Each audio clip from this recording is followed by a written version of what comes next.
is Asinine Radio. This is the weekly music podcast where every week we get into our Fearless Beer review. We get into the vinyl stuff we picked up, stuff we've been listening to. Jeff's record store, Desert Grooves Records, out in Chandler, Arizona. And then we finish it up with some new music and other happenings in the music world. My name is Tyler, and way out there, hundreds of miles away, is Jeff. While you're listening, go to Spotify, Apple Podcasts, give us 5 stars there. If you're watching on YouTube, smash that subscribe button. And that's all I have for the boring intro. That's great. So let's get right into this. Let's get into our Fearless Beer review. What do you got this week, Jeff? Go. Well, we're in summertime here, and actually hasn't been that hot. Like we're capping out like 110.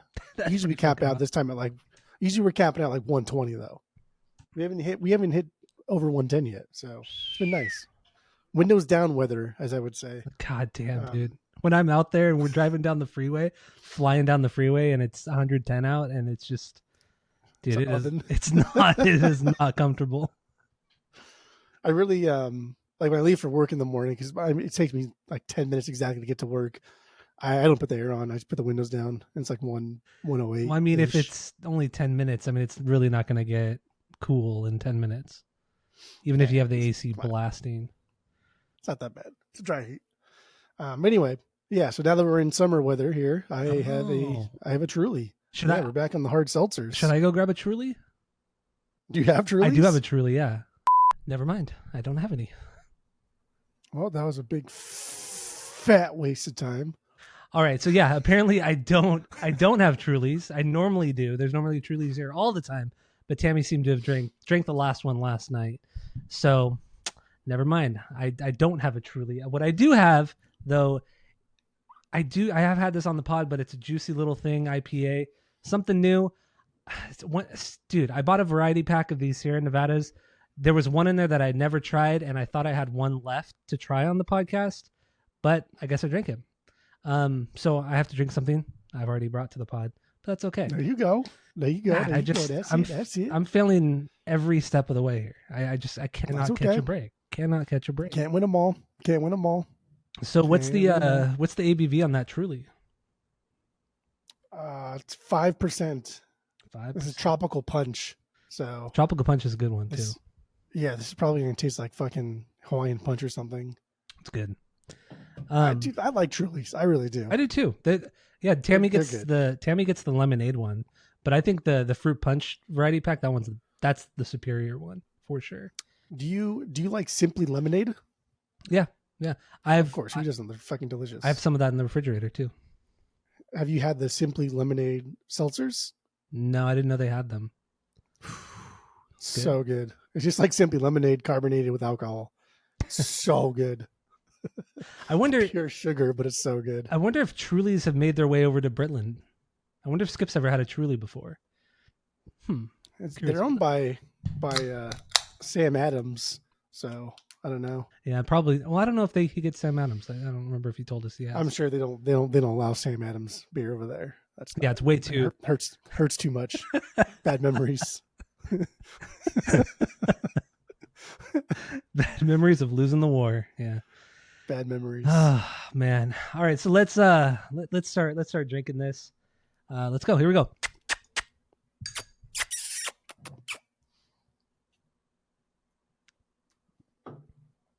Oh, it's all deadly. It's all deadly. All right, so let's talk about my beer and your Truly. We'll rate each of them based off of our world famous 3-point rating system, where 3 is a perfect beer, or Truly. 2 is good. You're going to continue to drink it. 1 is bad, but give it a shot, and 0 is a drain pour. So, what would you give your fruit punch Truly? Go. Like I said, it is hot out here, so when you're outside, you kind of have to drink your drinks fast. Otherwise, they're going to warm up. Or in my fast, like 10 minutes, it fucking heats up. So, or you have to find something that tastes okay, it's kind of warmer, and that's a thing. Or get koozies or whatever. But the Trulies, you can drink these fast. Like you can down this easily in 10 minutes. Not a big deal at all, and it doesn't feel like you're chugging beer. Yeah, you chug like a Coors Light in 10 minutes. It's kind of like you're kind of choking it down at the very end there.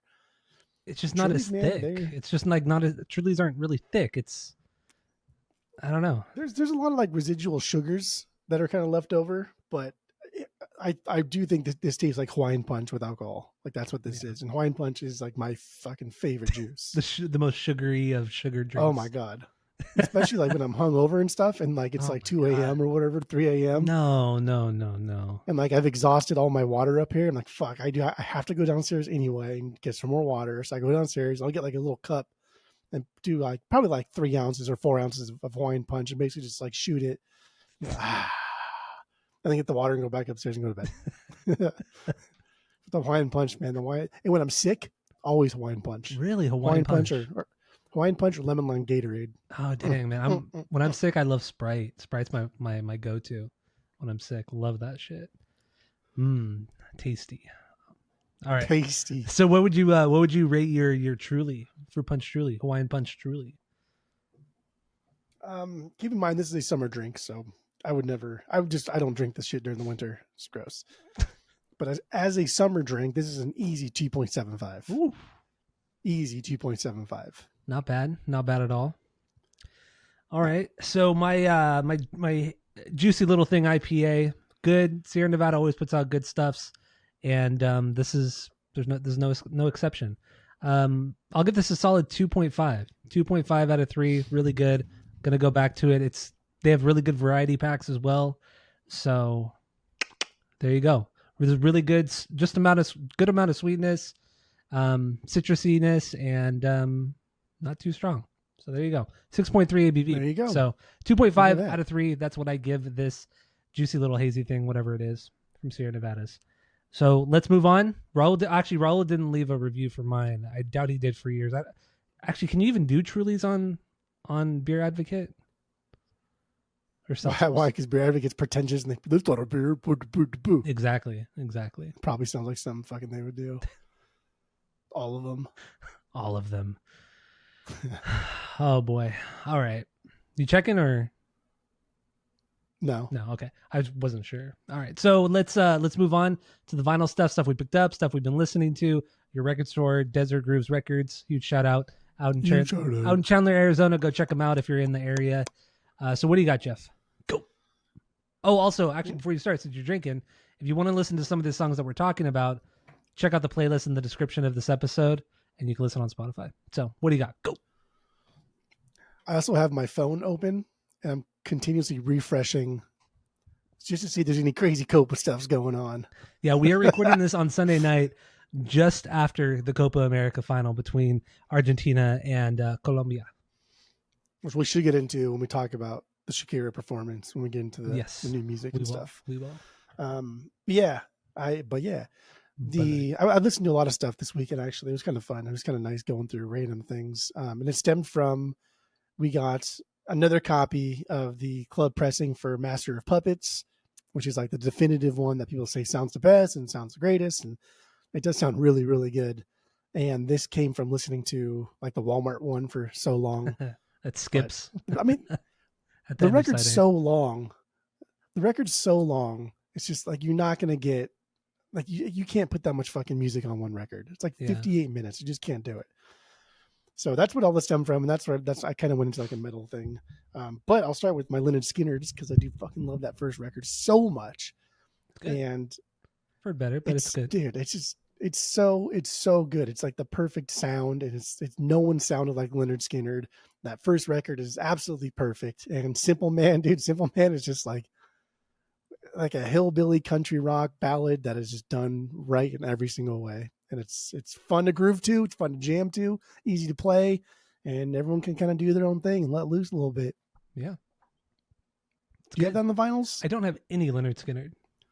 So yes, I do not have the that first Lynyrd Skynyrd record. So oh yeah, whatever. As I was saying, we got a collection of a bunch of records from the late 80s, early 90s, a lot of country, and I didn't realize so much country.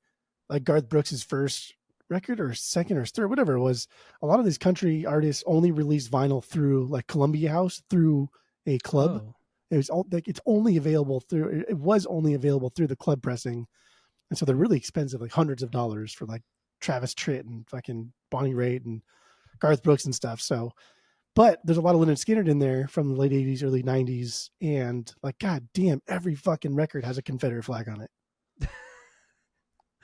Are they from the records that were released in the 80s and 90s, or are they early? No, they're like compilations, Okay.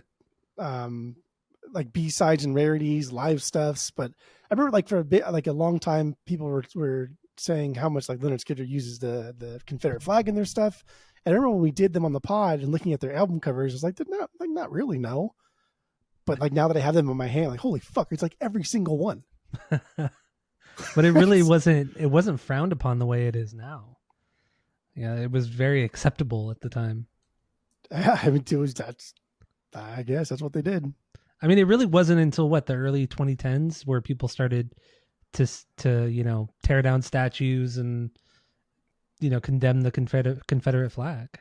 I mean, it is true. In high school, who did I have? I had Bishop in high school. Do you have Bishop too? The wrestling coach, right? Yeah, sophomore year. The guy was an idiot. The guy did not give a shit.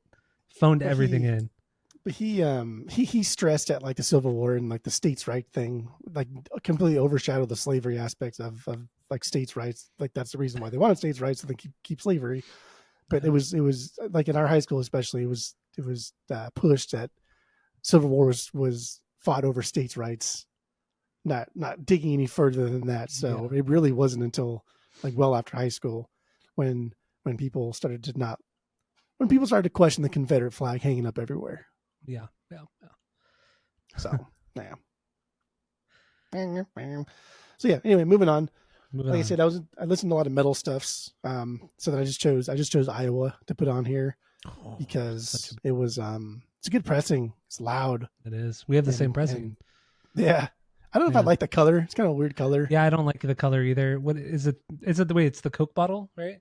Yeah, it looks like toothpaste essentially. Yeah, it's ugly. It doesn't match the cover at all.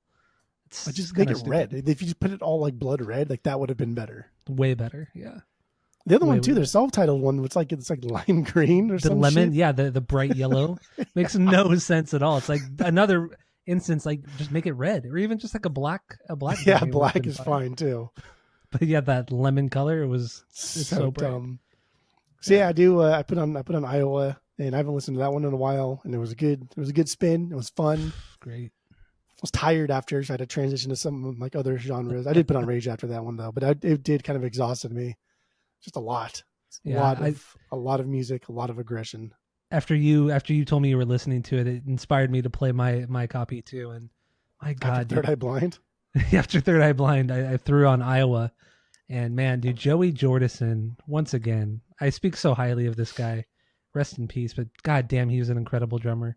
His songwriting on those first three records really are just unbelievable. Just the way he just his transitions between parts is unreal, just fucking unreal, and he's just such a fucking amazing drummer. Technically, songwriting wise, all around, just a perfect drummer. Yeah, there was like half of the songs. I kind of thought like, damn, dude, like Joey's just telling everybody else what to do, where to go. Like they have ideas, they have things in their mind that they probably want to establish or want to explore, but Joey's the one that tells them where to go, and it was fun. And what's cool about him as a metal drummer too is that he doesn't rely on like one thing. He doesn't rely on the blast beats. They're there every once in a while, but he doesn't rely on those. He doesn't rely on the double bass, even though he's incredible at it. He does a lot of different things. He doesn't just do all the tom stuff like Danny Carey style. Like he's all over that fucking kit, and he just makes everything so exciting. He grooves so fucking well. There's like jazz shit that he throws in there too every once in a while. That's just so crazy. Like why? What made you think this was gonna sound good? But it sounds fucking amazing. Fucking Joey. And it's all melodic. Yeah. Oh yeah, definitely. Incredible. Incredibly. Iowa. Yeah. So next thing was Me First and Gimme Gimmes. And I spun like 3 of them really back to back. But I really do like their Western one. I think it's called Love Their Country. And I chose Sunday Morning Coming Down, the Chris Christopherson song that he wrote for everybody else. And then Johnny Cash sang it once. But Yeah, I don't know. It's fucking cool. And then that's when I realized Always that a fun they time. released a new album and I didn't have to listen to it yet. But yeah, Me First is also kind of a cool closer. I think I closed with Ruin Johnny's Bar Mitzvah, not as often as my normal kind of closer album, but that's Yeah. a good closing album. It's just a fun Is it like though? compilation essentially. Yeah. I feel like it's too upbeat. It's too loud, too fast, too But funny. it leaves you it leaves you happy. But Like I you like gotta to end be my night left with a happy. downer. I like to end my night with like a Regina Spektor with the Postal Service plus 44. You know, you want to bring yourself. You want to end with a downer. You got to do it with a downer. See, like those are all in my repertoire. But I also have like I Am the Clarity. Avalanche. I'm Clarity's the there for sure. I Am Avalanche. the Avalanche. I'm the Avalanche Avalanche is a United. starter. That's a starter for me. That's not an For me, ender. like if you're gonna close out the night, the last song really is going to like make or break like everything. You can have a great album if that last song is kind of like weak and it sucks and it's like whatever. But I Am the Avalanche Gratitude, the last song was like 6-7 minutes long and it's just a fucking banger and leaves you exhausted. And like I guess like nostalgia hits hard too because they usually play that song last when they play shows Mm-hmm. and just like dancing and getting into it and getting in the pit and like when they're done with that song and he's just screaming, everyone's like shaking hands and sweaty and tired and everyone's leaving. It's like fuck yeah, I like that. Sick, so sick. Wait, Love so that band. Me First. We started with it was Me First. That's what started this conversation. Yeah, Good band, great band, great band. and wait. Are they playing Punk and Drublic? No, No. Okay, so we're not which is going to be seeing weird. them again. No, Seems very weird, right? yeah, especially like the last couple nights. Like what the fuck? How do you not have Me First there? Yeah, that doesn't make any sense. I mean, I know Mike doesn't maybe play they're with them fighting or anymore. something. Yeah, but I mean, without Fat Mike there, do you really care? I mean, they're fun to see, but it's just like it's Fat Mike's band. In all honesty, it is. Well, it's not Fat. It's Spike's band. Like Me First would not exist without Spike. Like Fat Mike just made them better and brought everybody together and made them bigger than they ever would have been. And brought attention to the band. Yeah, like a punk cover band's not going to go anywhere unless you have somebody like Fat Mike in the band. But like Spike is that band, dude. Like Spike is a good singer. He's clearly like a guy that's fine. Dude, he's a good singer. For like he's a punk group, singer. like he's a good singer. Get the fuck out of here. He's fine. Get the fuck out of here. Anyway, I listened to I bought this Christian psych rock comp a long time ago at Double Nickels out here. Huge shout and out.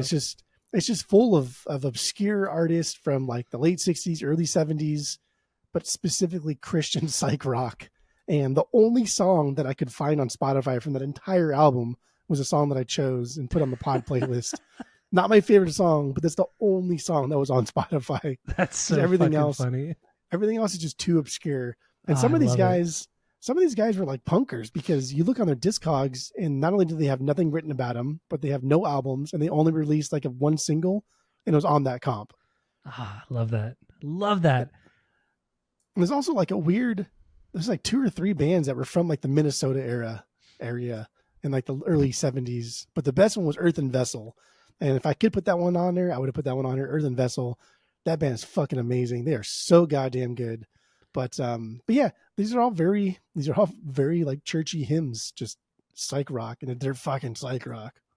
There's some cool psych rock Christian bands. You've made me listen to this comp before. I think I listened to it when I was out at your house a long time ago when you first got it. You've spoken so highly of it. So there is some good shit on there. Yeah. But I do like because what? No, continue. A long time ago, we bought, I don't know where we bought it from, but we had that Christian psych rock album, remember? Oh, we got from that collection. Which collection was it? It was your mom's neighbor. Your mom's neighbor, like the roommate was selling his other roommates like records. Remember that? Oh, that's right. And I went and picked it up. It was like 3 boxes. I went and picked it up, and it was all like $5 records or less. It was mostly all chud.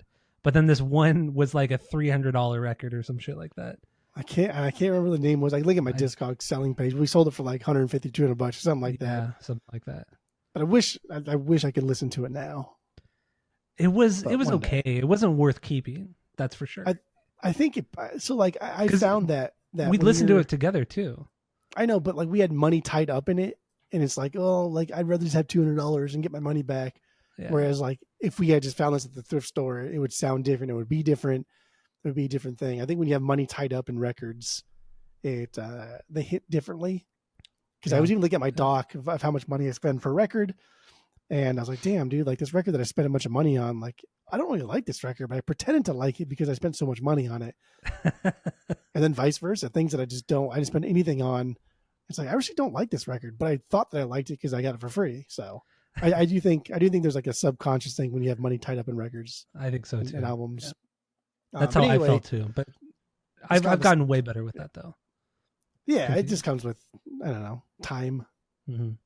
And now like getting rid of records and buying new ones. So, whatever. So you comp, they'll pick it up. It's like $5. Now it's like $10. Yeah, on Discogs. Saw that. So good. Very good. Was that the last thing on your list? Yeah, that was it. Okay. All right. I don't put everything down there anymore because most of the stuff is just kind of like, I don't know, like I listened to this again or it's not that interesting or we had talked about it on the pod or I don't know. It's not that interesting, I guess. I don't think it's interesting. All right. So I got 4 things here. We start with a bootleg. Got this from White Rabbit Records in Fullerton, California. We got Kanye West, Graduation, right here. Bootleg, always available, but I've been wanting it forever. Every time I go there, it's just never there. And I went there to pick up a couple other things, and this just happened to be there, and I got it. Stoked about it. How much was it? It was $50. So a little high, but I mean, that's how much it goes for everywhere. Even like he sells them for like 45. So yeah, and then like Discogs sells them for like $70. These bootlegs for like $70, $80. Silly, absolutely silly. But I mean, the quality wise, like the jacket itself, it's a little distorted, but it's okay. But it's like a purple variant, like kind of purple, I don't know, whatever. Matches the cover. It matches the cover pretty well. So I got that. The 4th side though is just all remixes, which is kind of stupid. I mean, it's fine. Anything good? No, they're just remixes of the songs on the record. Yeah, like there's like 2 versions of Stronger by Andrew Dawson remix. I don't know. There's a Bittersweet Poetry with John Mayer, and then a Young Jeezy remix. I didn't care for them at all. Never listened to them again. But yeah, no, the first 3 sides, I mean, it's perfect. I mean, honestly, it sounds fucking good for a bootleg. It's a damn good bootleg, and the quality of it, it's a gatefold, a nice gatefold. Nothing really looks wrong with it at all. Not like the Limp Bizkit stuff where like the pictures are the wrong era and shit like that. Like the AFI ones. The AFI ones are like that too. So, but no, nothing like that. So it's honestly, it's a pretty legit bootleg. So what else we got here? We got, God damn it, trying to be quick. Got this one. This is an official press. The only time this record has ever been pressed, and it's Guttermouth.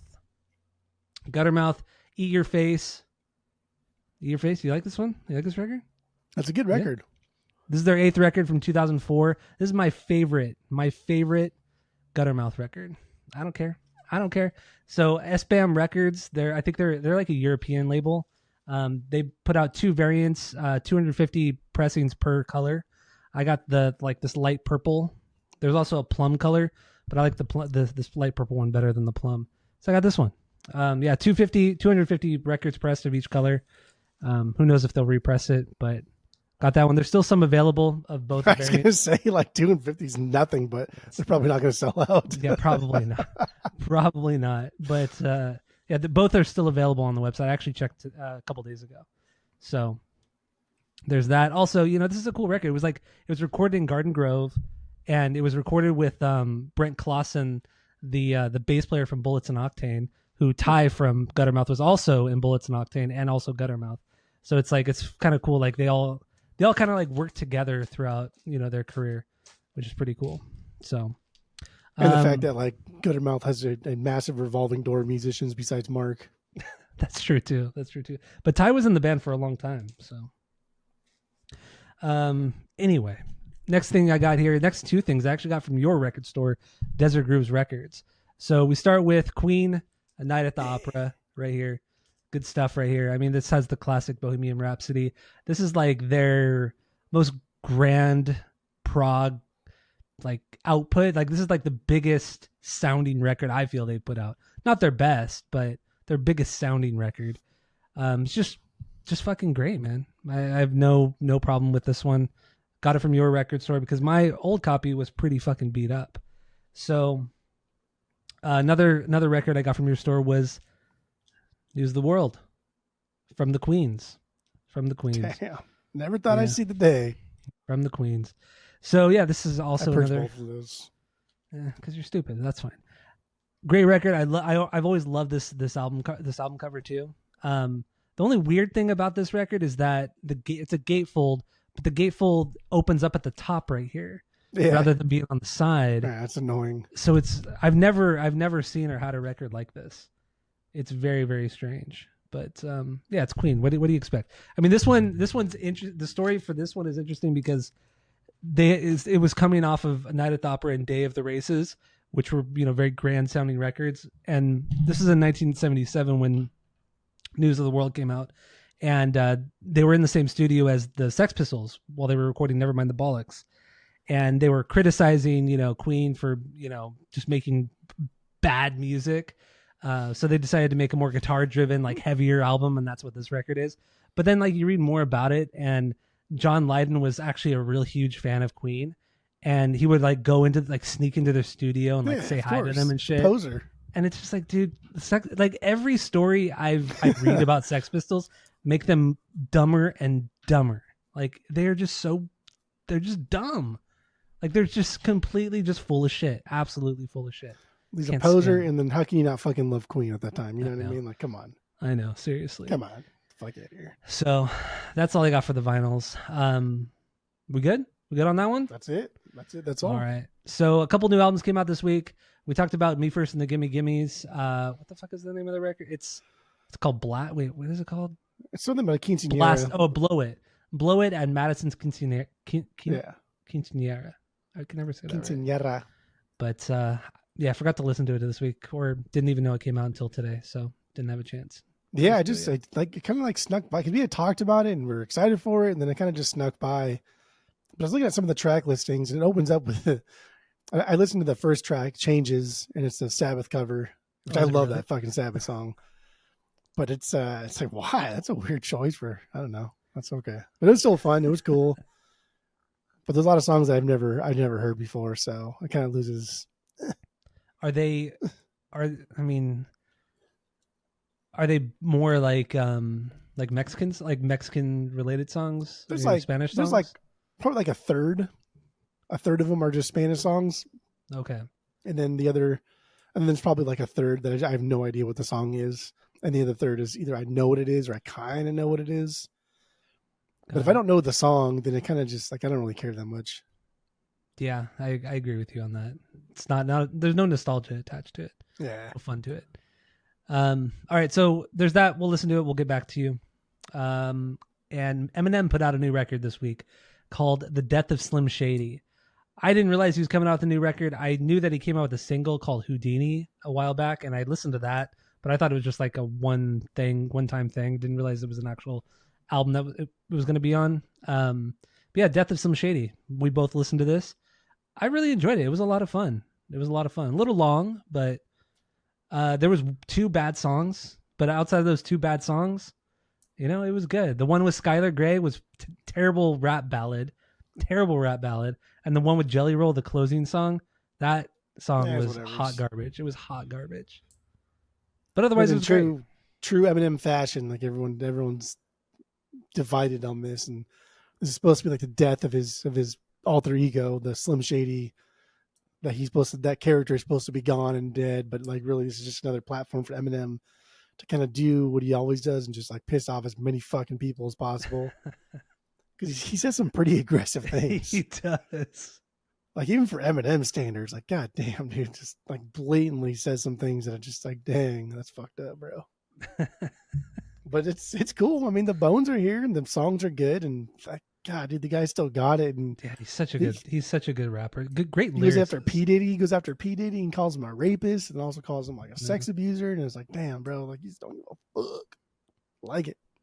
I like it too. But yeah, it's long. I'm not gonna buy this on the vinyls, but I'll give it another listen, in a week or 2. Yeah, I'd listen to it again, but yeah, definitely not gonna get it on vinyl. Just it's too much, and I'd rather just listen to his first couple records, get those on vinyl. So I only have one Eminem record now. I purged the other two that I had. Marshall Mathers. That's all I got. Well, I have that. That's the only one I have too. But you have my copy of it. So, right? Or did you sell my copy? No, it's there. It's there. All right. It's there.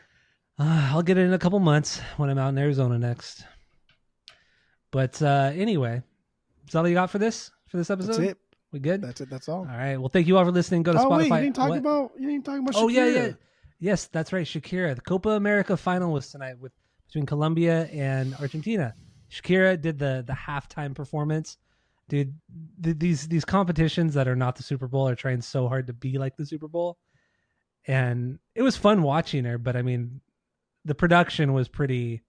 It was stupid. It was pretty fucking bad. Like, it's Shakira, right? So, like, come on. Like, who doesn't like Shakira? Like, fuck out of here. Everybody on the planet loves Shakira. Yeah. But like, she's lip syncing, and that's stupid. Of course. And, like... She did 1.5 songs. And then I thought, like, oh, wow, she still, like, moves pretty good for being so old. She's 47. She's not that old. She's not. But she looks fucking good, though. She's 47. She's not that old. But she looks... I know, but she still looks fucking great. I don't know. She's not that old. I thought she was, like, 60. No, what? See, if she was, like, 60, then I was like, oh, yeah, wow. Like, she moves slow for a 47-year-old. Like, I see some other, like, J-Lo moves way faster than she does. Beyonce moves way faster than she does. Like, come on, Shakira, you're better than this. But also, like, it was stupid. It was a dumb performance. And they had these weird robot things out there, too, that was fucking weird. Like, what the fuck is this? This is dumb. And it's like, and then whenever they would pan out and, like, do, like, a bigger shot of the stage and the field, there was all this, like, CGI, like, rubies falling from the sky. Yeah, they look terrible. Or, like, the green flames. You saw that? The green flames, like, really, really, really bad CGI. It was just a terrible production. But it's awful. I did think it was cool that they chose her over, like, I don't know, throw like Blake Shelton there or something, right? Like, who gives a fuck? Colombia and Argentina are playing, and then you have like Blake Shelton. Sorry, Blake. But like, it was cool they chose Shakira. Colombia's playing. That was fun. That was awesome. That was rad. Makes perfect sense. Yeah. Yeah. And then the halftime was 25 minutes, and like usually supposed to be 15 minutes. Mm-hmm. And sometimes when the players are late onto the pitch, like they get penalized. If they're like at 16 minutes, a minute late coming on, they get penalized. But not fucking, we can add an extra 10 minutes for Shakira. Like, come on, that's stupid. And the game was already delayed like an hour and 15 minutes. Yeah. Good God Lord. damn, it was just so... We should have been podcasting a while ago. So it was delayed an hour, 15 minutes. Shakira went on an extra 10 minutes, went into extra time. So an extra half hour there, at least half hour. And then luckily no penalty kicks, but yeah, it was just fucking long game. It was a good game. It was a good long game. Yeah. But like cut the halftime short. Honestly, out of all the Copa games this year, the best was on Wednesday with Uruguay and Colombia. That was the best game of the whole series, the whole tournament. I like this. I like tonight's game a lot. It was good too. Today was good. I thought tonight's game was great. We saw Messi get pulled early. We saw James Rodriguez get pulled early, and it was just like two teams battling it out. This got taken out. Well, it's like the match earlier today with England and Spain. Like, why would they take Harry Kane out? Yeah, literally, their top goal scorer. They took him out like 20 minutes before the game ended, like in the 70th minute. Doesn't make any fucking sense. Like this is it, dude. Like, you can't just push through for another fucking 20. Like, you're done after this. There's no more. Like, Messi made sense because he fucked up his ankle really bad. Did you see the video of his? They did a close up of his ankle and how swollen it was. Yeah, it looked fucking disgusting. It was gross. It was so gross. I thought for sure, like, I was like, maybe he'll come back in after, like, because they're going to tie it up, of course, and then it'll go into extra time. Maybe he'll come back in. But then when they showed that panning of his ankle, I was like, ooh. Yeah, it was pretty gnarly. Like, it wasn't like a horrible injury. It's just like, obviously it's inflamed and fucking disgusting. Yeah, definitely.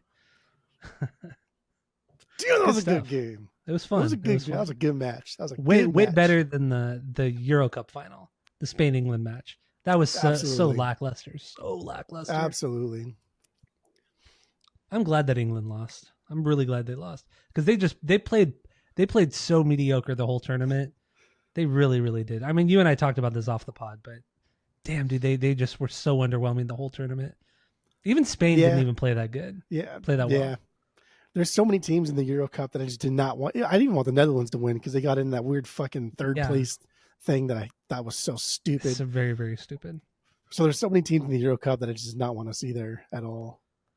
Yeah, there were teams that played way better than others. It just like it came down to the penalty kicks. That's really what it came down to for so many of these games, especially in the Euro Cup. So many games came down to that. It sucks. It does suck. But like I hate I really hate penalty kicks. It's not a true indicator of a better team. But like you have to draw the line somewhere, right? You can't just fucking play forever. So it does suck. But like, dude, it's just fucking. You might as well flip a coin. Yeah, that's really what it comes down to. And then watching a team lose in penalty kicks is like the worst. It's like the saddest thing to watch them lose in penalty kicks because you could totally be the better team. Because it's not a real goal, and you don't get that kind of real goal celebration where they're like throwing their fist in the air and doing that Ronaldo thing. Yeah, the getting crazy about it. Yeah, it's just like, oh, okay, I guess you won.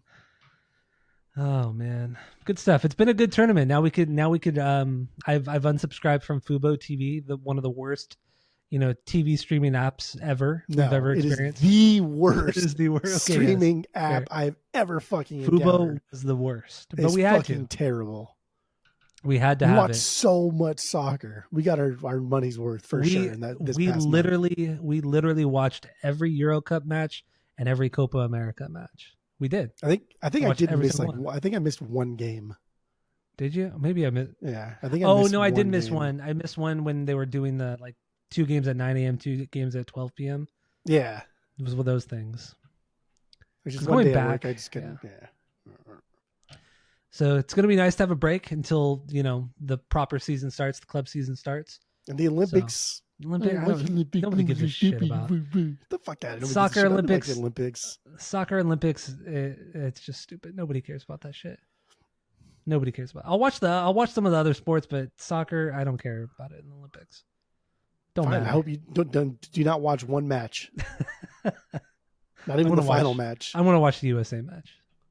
Are Switzerland in it? I don't even know who's in it. I don't even know who's playing in the Olympics. Bunch of random countries. Yeah, because nobody cares. That's no, why. it's because they specifically pick like a certain amount of teams per federation, right? So whatever the Africa Federation is, they're picking some teams from there. Whatever the Asia Federation is, they're picking some teams from there. Well, that's the same thing with the World Cup too. It's the same thing, but with the Olympics, I think it's the only. There's a lot less teams in the Olympics. Well, there's that too, but also with the Olympics, you're only allowed to play, I think, under 21s. And then you get one over 21 as the team captain will come in, but then everybody else on the team are teenagers. It's just it's stupid. It's just stupid. Then don't watch it. I'll watch it. I'm gonna watch it. It's on Peacock, and we have Peacock. I'm the Brett. I'm the Brett. I'm the Brett. I'm the Brett. Beat on the Brett. Oh man! All right, let's Brat with the baseball bat. Yeah. Yeah. Let's finish this. And get into Johnny Cash. So thank you all for listening. Go to Spotify, Apple Podcasts, give us 5 stars, tell all your friends. Smash that subscribe button if you're watching on the YouTubes, and that's it. That's all. So I did that sideways. I did see that. Like an idiot. What an idiot. Cristiano Ronaldo.